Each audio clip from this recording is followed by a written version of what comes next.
Welcome everybody to episode number 5. I'm super excited to have an amazing and very inspiring guest here for the Feed Your Soul podcast. And it is Shanda Hill. Welcome, Shanda. Thank you for having me. You're welcome. Are you nervous? Oh, you know. Okay.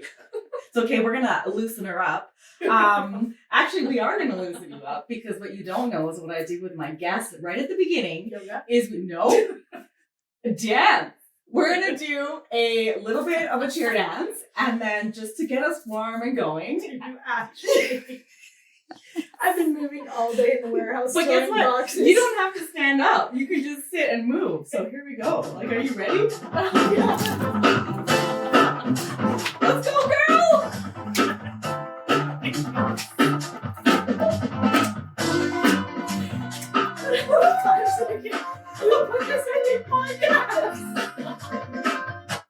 This is just a video podcast that we do, and I like to do that. I actually called it my soul second because I find that a lot of people need to move their energy around sometimes when they're just sitting there. So I don't know if that got you more loosened up, or was it just a little bit melting into your comfortable chair? You did well. Oh my gosh. Okay, well, I just want to say, Shanda, you have an amazing history of running these crazy.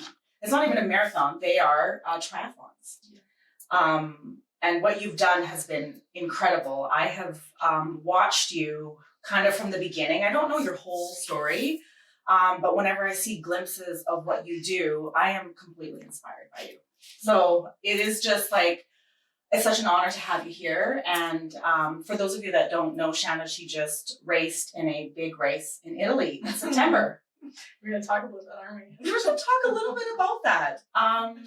Yeah, so tell me, it's called a triple Deca. Deca. Deca standing for 10, so it's the equivalent of doing 30 iron distance triathlons. Wow. I read a post on Facebook when you first started, and I loved whoever was writing your post. Okay, amazing. Good job, Jax, because this resonated with me because I'm going to say you ran, was it 544 kilometers? Your first one? Mm. The first run? Mm. The run at this race? Yes. 1,266. Okay, what was the first thing you did? Was bike? We swam. Oh, swam first. Okay, so you swam 114 kilometers. Yeah, okay, so 114 kilometers, which is the equivalent from Vernon to Penticton. So that was the first thing that blew my mind. So I was like, oh, okay.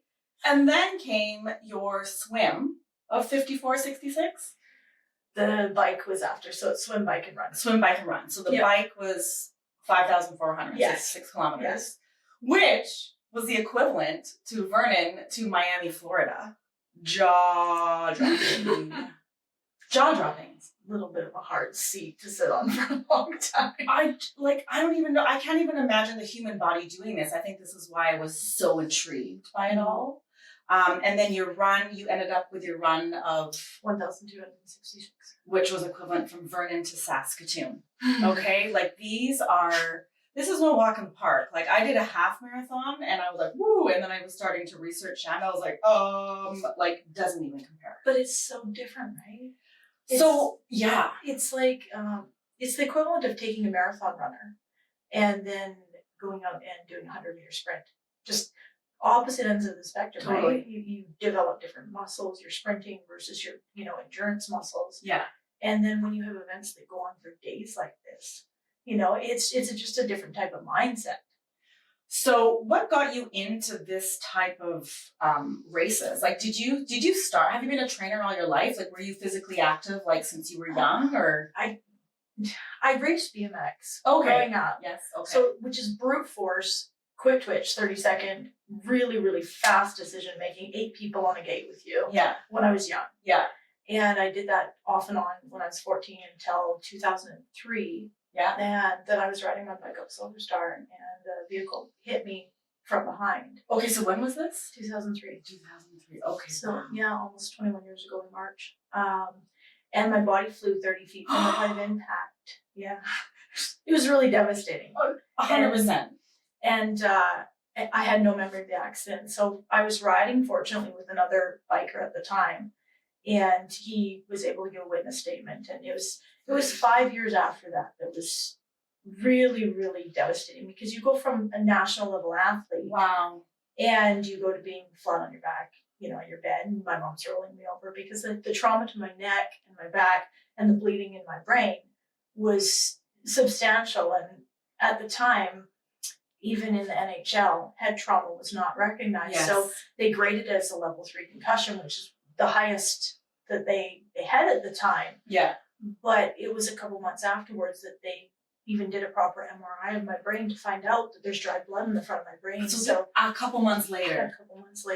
So it was a CAT scan at the hospital right away. Yeah. And I was taken there. I mean, my brain glaucoma level was 3. And oh my gosh. A normal person. I had no idea about this. You asked, you're gonna get it. No, and that's what, wow. So you went for 5 years, were you like, what was the first year like? Were you physically not able to do anything?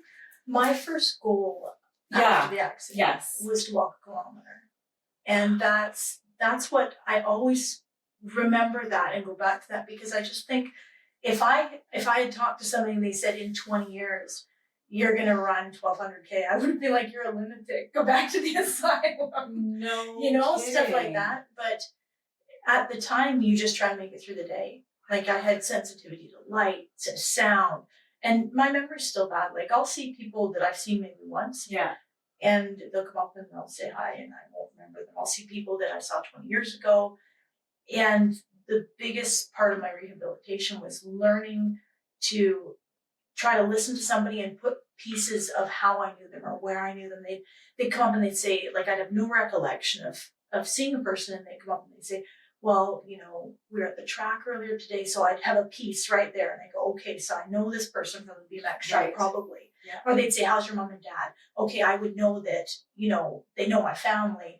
And so you just have to try and piece people together of how you know them and where they fit into your life. And that's been a huge thing that's been hard for me, because with brain injury, you can't see it on the outside. And as soon as all of your physical, your physical comes back or somewhat, then nobody's aware of that. So, I mean, I had a filter that was just, I had to work on that. My filter was gone because it was frontal lobal damage.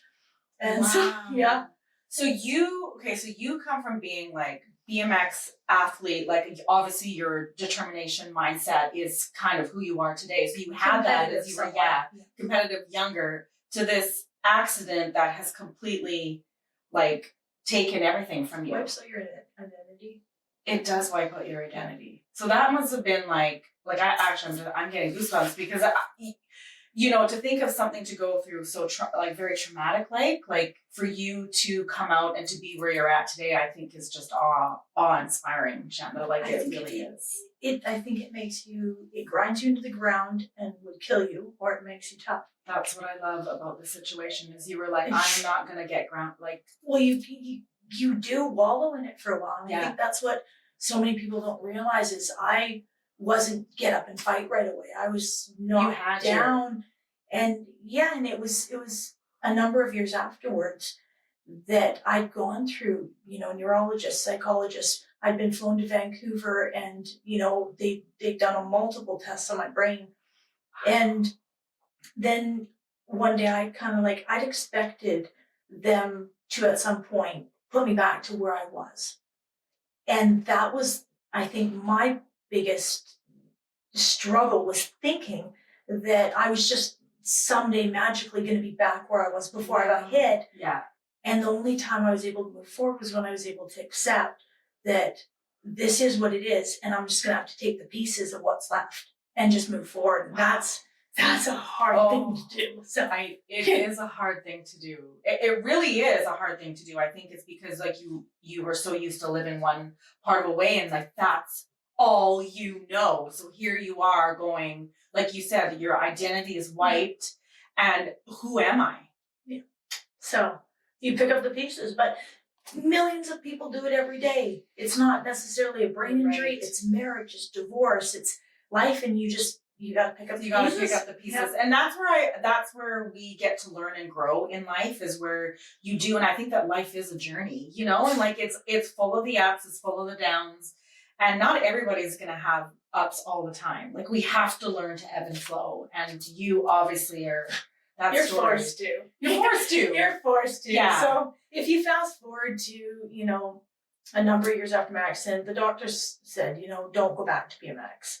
And I was so stubborn because they didn't want to see me get any more concussions. Of course. Because head trauma is a big It's deal. a big deal. So, That is a big but deal. I was really stubborn and I thought I'll try. And I try as I could. I eventually got back to BMX. Yeah. But I could never go back at the level. I didn't have the quick twitch, the reaction, and my body, you know, didn't really work the way you need it to work to get out of the gate fast. So I So did was my that best. hard? But was that a hard realization for you? Is that maybe where you made that switch to like, I think I might have to try something else to get you into that mode? Well, I never Or thought of trying anything else. I just came to the realization that, you know, I'm either going to fight this, but I also felt like I was winning just by kind of proving the doctors wrong that I wasn't going to race again. Yes. So yeah, I might not be as good as I was, but I still proved them wrong Oh, I by love going back. I love it. So that was kind of winning there. And then it was 2010.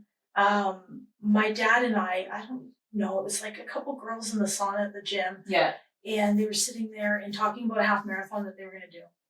And I looked at these girls and we were probably, you know, in the same shape physically. Yeah.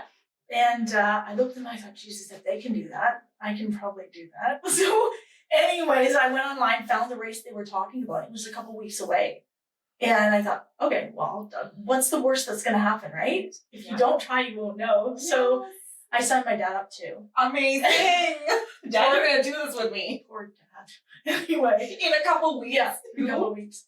We both, after that race, we went and did it and we hurt. Like, you know how a couple days after you can barely walk because you stiffen up? Yes. I didn't know about ice baths at that time. I just knew that, that was awful. But so you didn't know how to condition your body, I guess, right? You just said, I'm just going to go for it. Just going to do it. And then you always pay the price if you just go do it. Yeah. But your mental takes you through. Yes. So after that, I had this feeling like, here the doctors have told me for so long, I can't do this, can't do that, can't do this. And here's something I can do. Mm-hmm. Oh, so let's go at it full bore. Oh my God, I love it. I signed up for every race I could find. All running. So that's all full I marathon, full marathons, half marathons, everything that I could find in the Okanagan all the way down to Vancouver. Oh my gosh! I think it was close to 700K in the first year of running that I did. What? Like every weekend I would run on Saturdays and run on Sundays, but nothing in between. So I didn't end up with an injury, and I think it's only because I was resting during the week, completely resting. Oh, you know what? That makes sense. There's no overuse injury because, I mean, as much as running on the weekend sounds like a lot, yeah, I wasn't running at all during the week. I was fully rested. So that's the cool thing about your body too. And then you must have learned so much about. You're forced to learn. Yeah, you want your a really body. quick story? Yes, I do. Yeah, you fold. I signed up in 2010. So before I did a 42K marathon, I actually ended up doing a 50K because it was in Kelowna. Okay. And it was up the side of a mountain. It was 25K up. It was called the Squirt Soul, and 25K down. I didn't know a lot about running. Yeah. And I'd run at races that had aid stations, so they gave you water. Yeah. Well, I showed up at this race and I didn't know about it's ultra running now because it's over a marathon, so it's 50K. Right. 50K. And there's these two girls from Oregon there, and they looked at me and they're like, "Where's your Camelback?" And I was like, "What's a Camelback?" Which is the pack that you carry water with. Yes. I had no idea. I brought like a 1 liter bottle and expected to fill it up at aid stations or whatever. You're just like, I'm just gonna do it. They're like, "You're not gonna finish." Well, I was like, "Guess what? I'm finished." Yeah. Now I'm gonna beat you. Yeah. I'm gonna beat you just because you said I'm not gonna finish. You probably did. I did. Yeah, you I did. And they just thought I was crazy. And you survived without your Camelback. It was lack of knowledge. I drank from the streams, which is not, I mean, you can get beaver fever apparently, but I mean, it was up a side of a mountain, so I was lucky. Sometimes don't you think that lack of knowledge is almost better? It's 100% beautiful. Yeah, I do, because I feel like you actually don't really know that what's going to happen, and then as things come to you, you just happen to deal with the situation. You don't have 200 different opinions yes. in your head that you Of have what to you fight should do. with. Yeah. Your mental space is clean Yeah. because you're fresh and you don't really know, Yes. but you'll figure out A, B, C, and D plans as you go. And when you just proved it. So, You anyway, just proved it. So that was 2010. Yes. For the next 4 years that I ran. And I'd run off and on with a buddy, Marcus from Kelowna. Okay. And he's an older gentleman, and he'd been up Silver Star and came down and stopped at my house one night, and I was feeding him soup because I made food for everybody. Yeah. And he's sitting at my table and he says, "You should try triathlon." Oh, wow. And I said, "What's triathlon?" Didn't have a bike, didn't have a wetsuit. Only experience was 30 seconds. So this is Sprints. 2014. 2014. Oh my gosh. And he says, "Okay, well, I'm going to give you the Challenge Penticton website, which is the only close triathlon." Yeah. And he says, "Go take a look at the website." I went on that night and I was like, "I'm going to sign up for triathlon." You got a little excited. I put on my MasterCard the entry fee, which was a big entry fee. I didn't have the money. You're like, I'm doing it. And I was like, I'm doing it. What he didn't tell me is there was distances other than iron distance, which is a 3.8K swim, a 180K bike, and a 42.2K run. And he didn't tell me about any other distances. So I just signed up for the one that came up. I know now that there's like sprint and Olympic and all these shorter distances. But you signed up for the heavy That duty was one. in April of 2014. I had till August to get ready. So I didn't even have a wetsuit. I didn't have a bike either. April, May, June, July. That's 4 months. So the next day, I talked to him on the phone and he's like, "Did you look at the website?" I was like, "Yeah, I signed up." And he said, "For what?" I said, "The iron distance." And I think that I love to talk to him now and find out his reaction, like on the other end of the line when I said that I signed up. Yeah. But I think he now felt obligated to mentor me. Well, of course you should. The long and the kidding. short Yeah. is my, I mean, I went out and rode my bike about 10 times before that race. That's it. And so, like, how long would you go for? Would you just bike until you retired? Just a couple hours. So he took me out a couple times, and I mean, my goal is just to finish. So the cutoff time is 17 hours. And there's a considerable on the Penticton course, a considerable amount of elevation. There's like Richter passes, I think 11 to 13K of uphill. Yeah. And here my only experience was, 30 seconds on a bike prior. So I'm like, don't set your goals too high. Just finish this, right? Okay. Because you Which don't was know what good. you're in for. Yes. So the swim went okay. And the bike, I was kind of where I thought I should be, even though I hadn't done that full distance. Yeah. And then I came to the run, and I thought I would be good at the run because, that my previous experience was running for the last 4 years. Yeah. And it was cooking hot out. I came off the bike. My electrolyte balance was out. Mm-hmm. I was puking my guts out. Oh, you were. Oh, yeah, because it just happens. Yes. So then you feel weak. And I got onto the run section. Yeah. And I'm thinking, I'm going to run. I start running, and nothing's working well. So, like, you feel like physically, It's your so brain to your hot. body was not. There was a point where I got in the water because we're running out along the lake. Yeah. I got in the water, and I was just like laying in the water because it was so hot.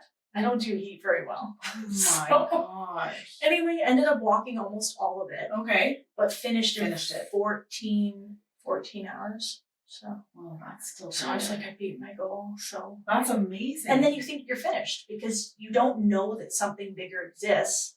He's not going to tell me about it because I don't even know what he knew about longer distances. So because it this was all so new to you. So new. So it was the year after that. I don't know. All the times just blur. But Yeah. I dragged my dad into it. Into a triathlon. He did one and he was done. He said, "I'm done." Good for him you. for trying. Wow, that's amazing. So he finished. Yeah, He finished. yeah. And then 2016, Roy Goss, he said to me, "Have you ever thought of doing like a double?" And the race was called a double anvil because they can't use the name Ironman. Okay. And it's basically double iron distance. And it was in Oregon. And there's like 7,000 feet elevation gain on the bike. So we're doing loops. It's on a closed circuit for the safety of the athletes. Yeah. But we're doing loops, and I was like, "No, you're a lunatic. Like, I'm not going to go in circles all day. Yeah. That's so stupid." Right. Like, how does that make sense? He kept at it. And Really? 2016, I just said, "Okay, I'll try something else. 'Cause I'm a sucker for punishment." Yeah. So, anyway. Well, clearly. No, I'm just kidding. Right? But see, that's the beauty of, I think, possibly having a brain injury, because somebody that was like methodical or A-type personality would think all these things over. You're right. And then let their brain get in the way. And me, I'm just like, okay, why not? I love it. Somebody else did it before me. It's not, I mean, it can be done clearly. Yes. It's not like I'm doing something superhuman. It's just like somebody else is doing it too, you know? It can't be done. I think that's such a great lesson, though. I think that's such a great point to make right now. But look where it got me. Well, but come on, look what you did. But you also have a different drive and different mindset. But what you just said was gold. Like it really was. Like where you just feel like you get it. People just get in their way of things, you know, because it's overthinking. Like I will never forget the example you gave me now of the camelback on the back. I love that you just had no idea. Didn't know. And sometimes I feel like when we leap and jump into the deep end, not knowing, you're gonna swim. You're gonna have to. Yeah. You're gonna have to, like, otherwise, you know, the only option is the option you don't want to go to, you know, and you're gonna figure it out. And I think that the beginning of your journey like that is just so forced growth. Yeah, but I mean, it works. It works. It works, and then so how many decas have you? So what's your goal? Like, what's not your goal? Want me to take you from 2014 and tell you how I went down the slippery slope? Well, yeah, like 2014, and then so what happened right after that? So you did your 2016. At that race in 2016. Yeah. That was in I think June. Yeah. Somebody told me about I think it was September, October. Somebody told me that there was going to be a quintuple in Virginia. Quintuple. Yeah, which is, well, they told me initially about the triple, but every 2 years they also coincide. They run a quintuple at the same time. Okay. And so I thought, well, I could go to the triple, but if they only run the quintuple every 2 years, I can always go back and do a triple. But I might not be able to do a quintuple for another 2 years after that. So if I'm going to invest the time, the money, the sacrifice, and there's a ton of planning that goes into it. So I told my dad that he was going to come with me. And good job, Dad. Poor Dad. Good job, Dad. Anyway, so we went to Virginia, and that I think was like a defining moment in training my brain, so to speak, in this sport, because finished the swim. That was really hard. The water was really cold. You know, like I can remember having broth in my hands, just like shaking because it was so cold. Finished the bike and got onto the run, and the run is like 210K, but got into halfway of the run. Yeah. And my muscles, we got into a morning where it was really cold. Yeah. Like, you know, when the temperature drops, it's the coldest time around 3 a.m. Yeah. And it's just miserable. Yeah. And it was really cold. And this quad muscle, like right here, it tore. And it was absolutely the worst feeling I've ever experienced. Oh my God. I got what I can only describe as like a radiator. You know how the coils go back and forth? Yes. I got hot, cold all the way down my body and then just completely soaked. So your body's in shock. And all I could think of is like, it feels the same as like when I was giving birth to my son. Okay. And that was my only pain ratio to go back to. And I thought, I've put so much in, like I'm so close to the end, even though 100K plus to go is a lot. Yeah. But you put in so much time. You've invested so much to be there, so much time, money, energy. Everything. And I thought, like, I really wanted, my heart wanted to keep going. And I thought, okay, so when you're having a kid, so all things go wrong, you tear, whatever. Yeah. And the doctor says to you, okay, it's a 3-month healing process. And I thought about that and I thought, my bones aren't broken. Wow. I would say no if my bones are broken. Okay. But it's a muscle and it's torn and I know it'll heal. And if I keep running on it, it's just going to prolong that.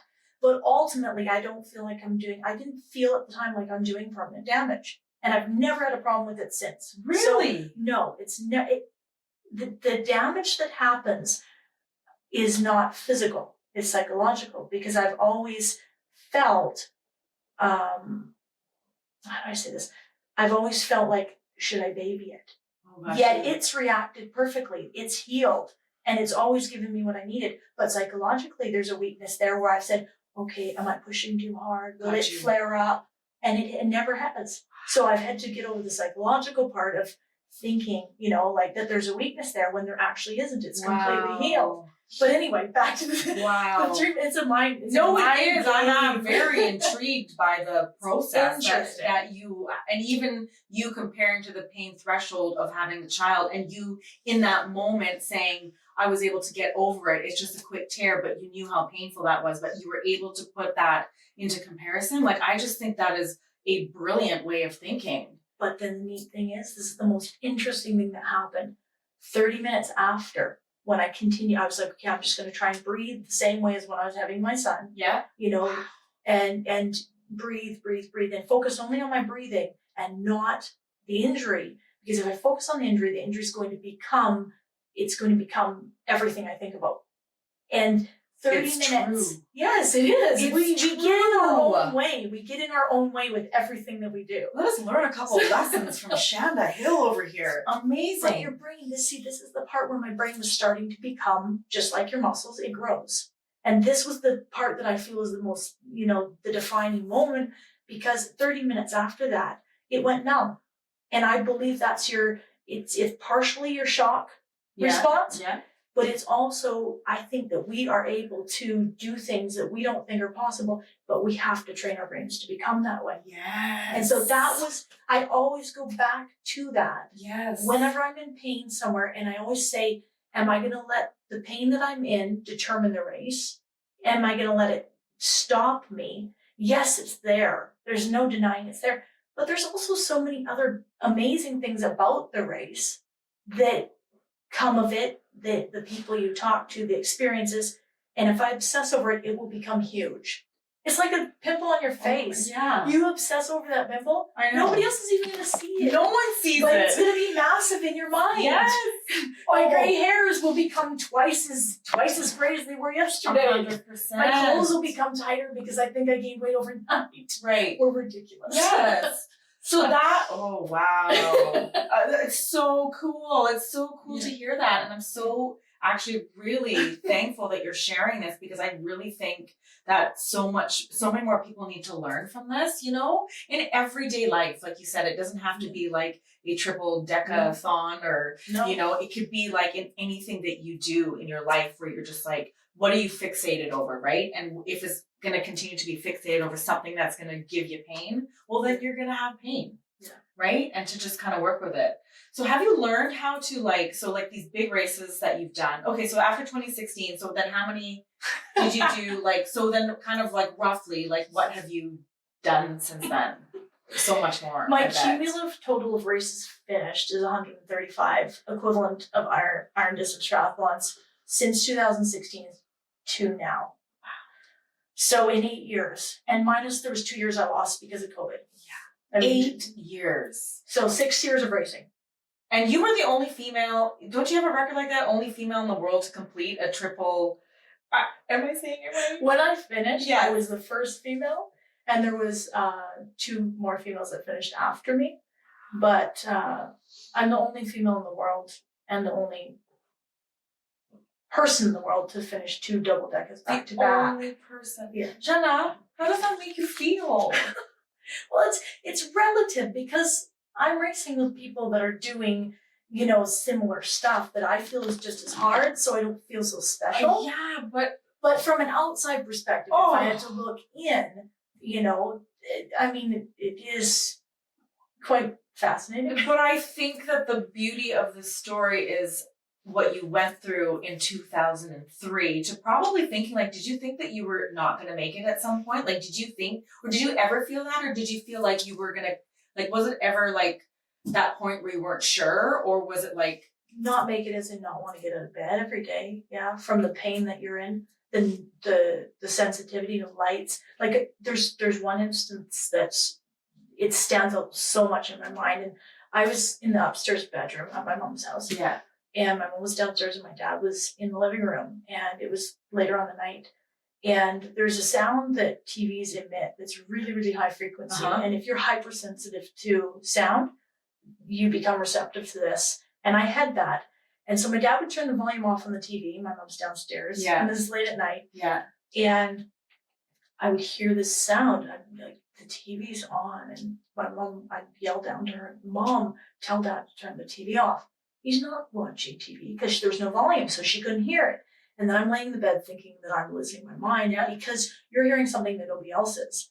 I said, tell him to turn off the TV. There's no TV on, Shanda. So she sneaks upstairs and my dad's watching hockey with no volume. And then she believes me. But I'm losing my mind over this high frequency sound in the bedroom and, wow. Stuff like that. You feel like you're kind of losing your mind. Yeah.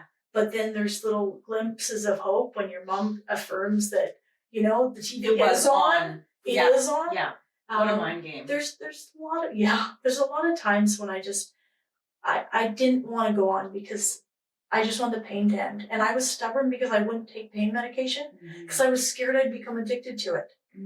And so it tells me though that the beauty in that is there's still a part of my brain that was rational enough to say, don't do that. That's amazing. Which to me, that's beautiful. It is beautiful. I can't just look at it and go, it's all negative because but it's not easy when you're in it. It's so hard when you're in it. Well, what you came out of, I think it actually represents like everything that you're kind of doing right now. Like Am I reliving trauma? Well, I don't want to necessarily say you're reliving trauma, but like I feel like you have that capacity to get yourself through something. Like, and that's why like probably this might be only the beginning for you. Like I'm sure you've got many of races planned still. I have goals, but you know what's so weird? My goals just seem they morph because what happens is I used to think that the Double Deca was the end all. And the Triple Deca wasn't even offered until last year. So I didn't even know that this was available. If it was a thing. So, I thought, okay, I've hit the Double Deca and we're good. I mean, but then you go, I didn't feel as bad as I thought I'd feel, or there's more I want to learn. And I joke now that when I stop is when I will stop. Like when I stop loving is when I'll quit. Yeah, which might not, maybe till the very end, girl. I think when you have that like love and that fire about something, like that's beautiful to have that. Yes. But I'm literally, I joke, I'm getting a university degree in my body. You sure are. What I'm learning and the troubleshooting I learned the most interesting thing at the last race. Can you tell us? Yes. Okay. So every race you learn something and some stick with you, some you forget, and then you have to remember again during the next race because your brain is sometimes really tired. Yeah. But one of the other racers, I don't generally ever touch caffeine because it makes my heart race. In very small amounts I can do it. Yeah. But it's almost pointless to use as a stimulant because it just makes my heart go insane. Yeah. So one of the racers, I was talking to him about this, and he's a scientist and like he writes books and studies athletes. So his knowledge is just gold. Yeah. And he ran a couple laps with me because he'd done a different race and then he was finished but still at the place. So, can still do a couple laps. Yeah. And he's telling me about glucose tablets. And I'd never heard of glucose tablets, but I guess when a diabetic is crashing, they use a glucose tablet to kind of pick them up. Yeah. Which it's even more potent than fruit sugars and stuff. Yeah. And so I'm very hesitant to try new stuff. Yeah. But he's also has a very educated opinion. Yes. And so I thought, okay, I'll try a glucose tab. And he said, don't take more than 3 a day. Yeah. Because it breaks, the sugar's so simple that it breaks the blood-brain barrier and it will pick you up really quickly, but without any side effects of caffeine or a crash. It's just almost like a little boost. Yeah. And so probably what drinking Coca-Cola to race into something. Yes. It's right. Instant sugar. But glucose tabs are the end all. Like they're the highest quality sugar you can get. So anyway, I tried it, and at that time I was like not in a super positive place. Yeah. And I tried one, and it's so bizarre because my brain must have been low in sugar because within 2 or 3 seconds I had really positive thoughts. Wow. And I thought, this is just bizarre. So during the race, I wanted to try this out. Yeah. Of course, you want to experiment on the other girls. Okay. They trust me. I'm not giving. It's not like I'm giving them drugs. It's something that's very simple, right? Yes. And so he gave me his bottle of these glucose tabs. Yeah. And I thought, I want to know if this is a placebo effect. And so I went around to the other girls in the following nights. Yeah. And I said, do you guys want to try? They taste like vitamin C's. Right. I said, you guys want to try one of these? And I said, I just want your feedback.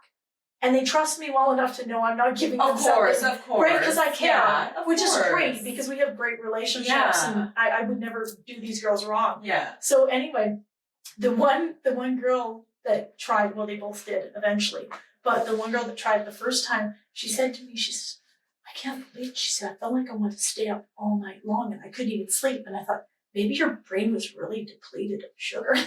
Right. So you start to like put correlations towards, But yeah, it's really interesting. And so it's kind of like having a toolbox, and each race you're learning another tool. Yeah. And you're putting that tool in your toolbox. So in my case, I'm really grateful because I have all these races under my belt, and then I can share that with other racers. Or I would love to see a woman that comes from Canada, or a man, and I would love to mentor them and say, like, I've got so much to pass on right now. Well, I think that you are honestly like a wealth of information for mentally, physically, and like you said, like putting the correlations towards what's going into your body. So you probably even know like how to fuel your body properly. I'm constantly learning. Yes. Every race is different. Right. And like it could even be with sleep and rest. Like how do you know how much rest you take? Like do you sleep during these races? I'm experimenting all the time. So I've gone, especially having had a brain injury. Yeah. I'm super sensitive to sleep and my brain needs it because it's a little bit more susceptible. But I started to experiment with less and less sleep and see what happens. And before I was too scared to. Yeah. Now I know that anything below 3 hours a night really will put me off. Whereas I used to take 6 hours when I started racing. And 6 hours is the difference between if you're racing with somebody who's the exact same speed as you and they only take 3, it becomes a strategy game because all of a sudden you are 3 hours behind and you can't make up. Yeah. And so... So So you like literally would sleep for 3 hours and would continue on. Yeah. So the last race that you did in Italy, yes, right, which was in September. Actually, I don't know. Maybe you remember this and maybe you don't. But like I hadn't seen you in a while. But I saw you at London Drugs, like right. You probably but it was but it was right before your race, and I was probably excited. Yeah, but I didn't know you were racing, right? So like I didn't know that you were going, and then like 3 days later, I'm like, oh my God, like, if I would have known, I would have been like, hey, yeah, go get him, you know? But yeah, and then all of a sudden you're racing. And so that to me was also amazing. Like that whole, like I followed, the stories on Facebook and Jax's updates. Yes, Jax's updates. Yeah, were very amazing. You know what's fascinating? Nobody would know that I raced. I mean, unless they were in the ultra or super interested in what I'm doing. Nobody would know that I raced if Jax wasn't doing updates. So... But I think that that's really important, and I think it's a great thing for your journey. I think it's a beautiful way to share because of the way that he writes. Yes. And because for me, it's the most beautiful because if he wasn't doing it, I wouldn't. Yeah. I don't have the interest in it. Yes. Yeah. And I don't have the words. And when you're an athlete that's really passionate about what you're doing, it distracts. Social media distracts from what you're doing. So for me to be able to make a phone call home once or twice, 3 times a day and explain where I'm at and hang up the phone, go back to racing. Yeah. It's amazing. You can detach and you don't have to think about anything. It's so good. It's a great, it's a great mix, I think. Because I think more and more people, like as you're watching this on social, like really, like I was blown away, and I loved the fact that you actually gave us ideas and tips that like, oh, I can understand Vernon to Penticton. Otherwise, I don't really understand what 500 foot over kilometers are, But just to see that, and I remember seeing, like I was following you for a while. I know you had a couple of issues, right? Rolling my ankle. Rolling your ankle and continuing on. I can tell you tricks. Do you want to know tricks? Well, share a trick. Oh, so I learned the tricks with ankles being rolled at the Bush Babes and Bros Cal Park race. Okay, yeah. And was it 2021? I think it was 2021. Some of the years blur. Yeah. We have to touch on the 3 decas after that. So remind me. We'll go back to it. Okay. I was running and I'm supposed to wear glasses and I don't. Yeah. Because I'm stubborn. I hate them. Yeah. And I was running and I stepped on a stump, like a small tree stump. Yeah. My ankle rolled out and it was really bad. Like I knew it wasn't something I was going to bounce back from, but I'm so stubborn that I got back up and in pain tried to walk it out to the next aid station. And I knew there was really good amount of ligament damage done. Jack should send me the photos. Oh no! Wow. When I took my shoe off at the next aid station, Yeah. and I knew my race was done, but I was just I'm so stubborn. Yeah. I tried, and I got to the next aid station and they took my shoe off and my ankle literally doubled in size. And I thought, this can never happen again because this is a deal breaker. Like, this wrecks my race. Yeah, and I wanted to finish that race. Yes. I don't like wreck races. So I thought, what can I do to first heal it, but help it not happen again? And I started doing stretches once it was healed. Yeah. Stretches at the gym, which I can show you after. Yeah. But where I sit in a yoga position with my feet together. Yeah. And then I come up. Oh. And what it's doing is keeping all of my ligaments really, really stretched. So you'd think that it would be a bad thing. But now when I roll my ankles, it's not half as devastating as before when I rolled my ankles because it's not tearing as bad. Wow. Because they're all ready to roll. Got you. So it's not you've trained it for that. I've trained it for that. Yeah. By doing, and I do those exercises religiously. I also stand on my toes, kind of like ballet. Yeah. I stand on my toes on a regular basis to strengthen the arches of my foot. Because if you don't have a solid base, yeah, like feet up, yeah, everything else is good. So are you learning on your own? Like, yes, you have no trainer, no nothing? Being forced to learn on my own. Fascinating. Leah Goldstein has helped me tremendously on the bike. Yeah. Everything else, it's either gaining knowledge at races, wrecking myself and having to figure out how I can not have that again. Yeah. But the beauty of it is when you have an injury like that, yeah, and it's been really bad, when you roll your ankle at a race, it hurts, it's uncomfortable, but you also know, once again, that it's going to heal. Yeah. It's probably, not anything super major. Yeah. It just really sucks. And it really hurts. Yes. You must have a high pain tolerance. You become more pain tolerant. Yeah. It's like somebody that's living with chronic pain. I've had pain in my back, my T6 and T7, yeah, where the vehicle hit me my whole life. But if it's not an option to medicate it, or you're too scared to take the drugs the doctors want to give you have a forced pain tolerance. Wow. So, and that's gotten you through what you've done. What was the worst injury that you had? My hip. And I hip. think in this last race in Italy. 2016 was the worst to date. And I compare everything. I go back to that. Oh, your quad. Yes, my quad muscle tearing. And because I hadn't experienced that type of pain. Oh, and gosh. So that was the worst. During Italy, my worst pain, I rolled my ankle and it was really puffy, but that's, I've done it worse. So I had something to compare it to. Okay. And I just thought, I knew what to do. I need to ice it. I knew to put it up when I'm resting it, try and get the fluid out, use the compression boots. Yeah. Yeah. So I had the tools that I needed to help with that. And it still gets puffy, but it's not horrible. Yeah. It's just a gangle. It's just a gangle. But at the hip, so here's what happened. I didn't realize I'd spent a maximum of 12 days on a bike before. Yeah. But not 18, not in the conditions that we've been through, not with the climbing and elevation. Yeah. That we had at this last race. And I got off the bike and went straight onto a course with all of my muscles super tight. Yeah. I should have gone straight to the osteotherapist and let him work on me because we do have access at this race to do that. That's good. I should have done that. The error I made was taking all those muscles that were so tight from being on the bike. Yeah. And even though I did try and walk it out and you try and get loose again, for the first day off the bike, you literally, if you run, you look like you're cycling. Right. Because your body's only used to that motion for 18 days. It's funny to watch other people do it. Yeah. Yeah. And we all kind of I get it. Yeah. We make fun of each other, the other athletes, but it's in good humor. Yeah. So I got off and my hips were really tight already from only being in the cycling position. Yeah. And then you go in the second day I tried to run and we got a lot of rain in between all that. And the course, it was half mud and super slippery. Yeah. And so I wasn't getting any traction.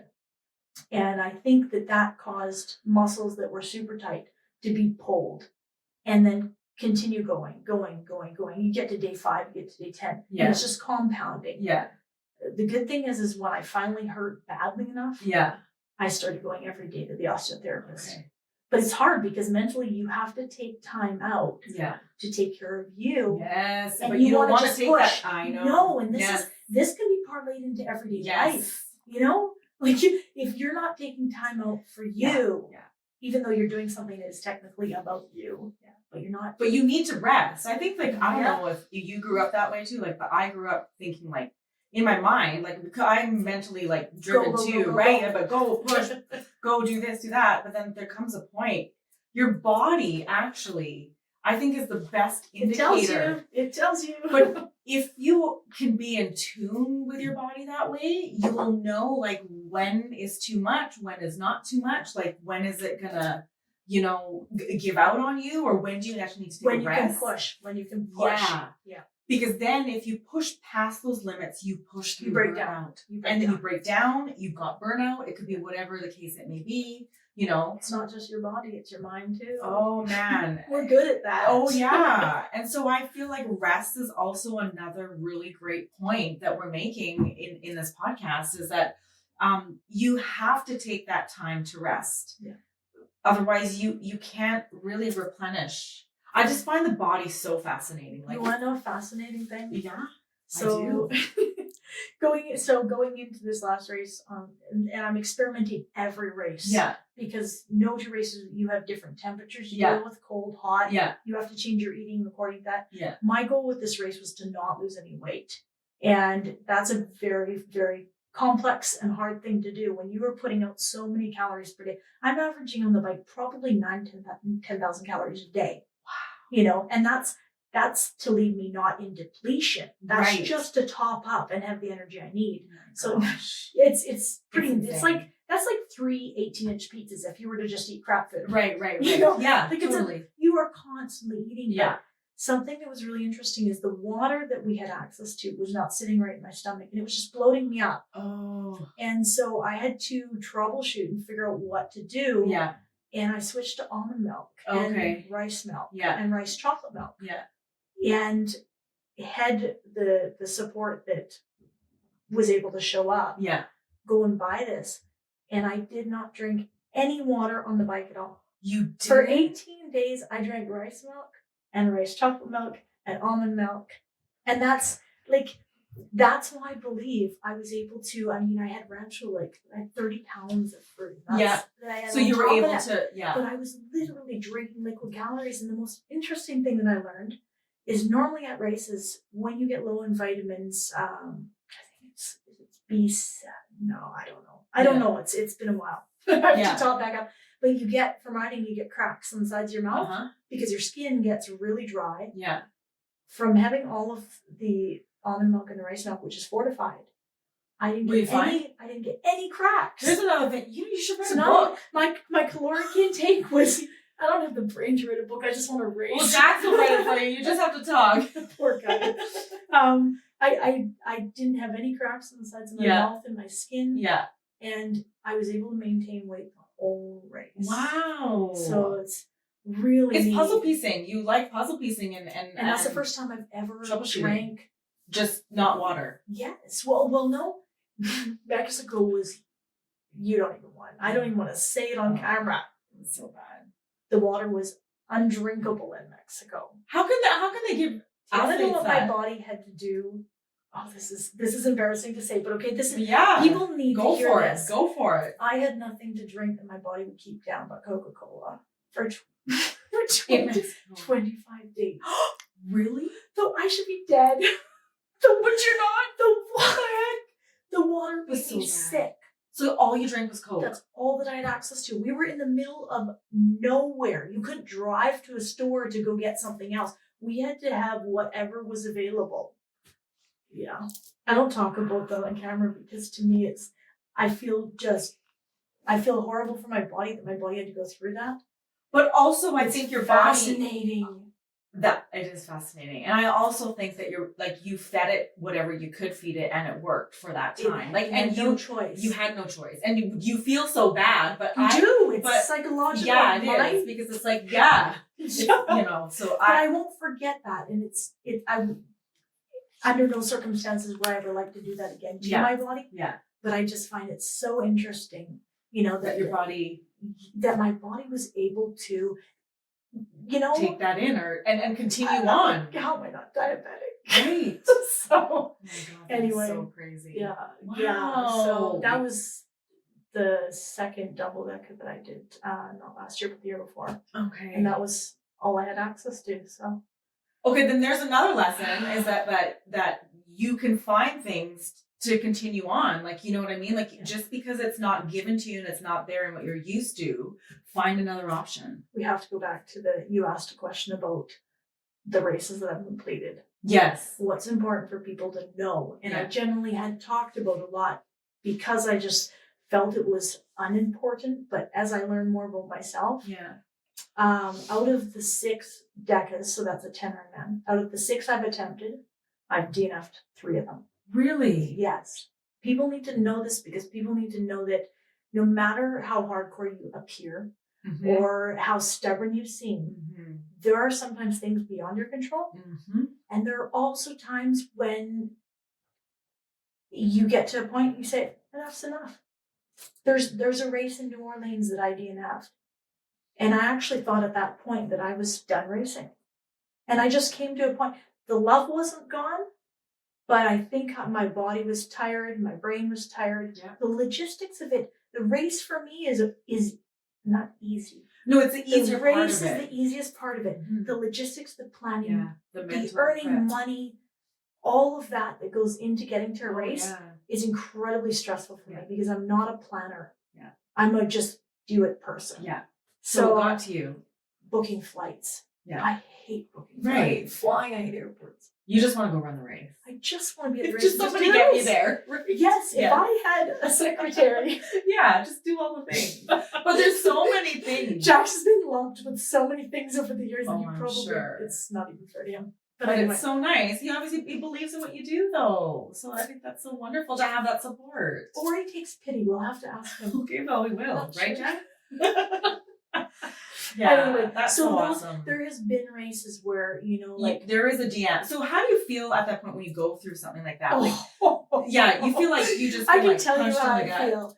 What you feel, if you can put the ego aside. Yes. If you can put the ego aside and you have to say to get through something like that. Yeah.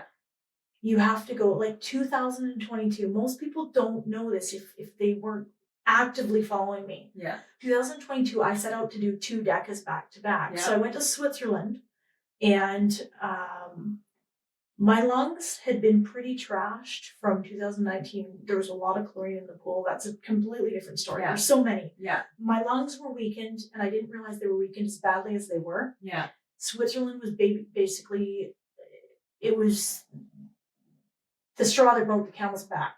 I came out of the water after being in the water for 19 hours. Yeah.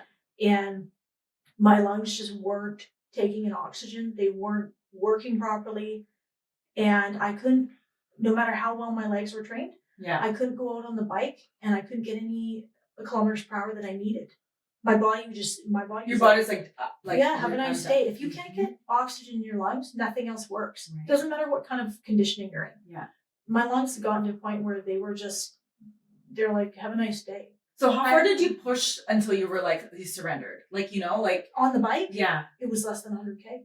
I knew it. And that's hard because the will is there, the heart is there, but sometimes you have to say no. And you have to know yourself to know that. Yeah, you do. And my ticket wasn't booked home till the end of the race. I had to sit in that tent, watch everybody else compete, and watch other people that I know I could have finished ahead of. Yeah.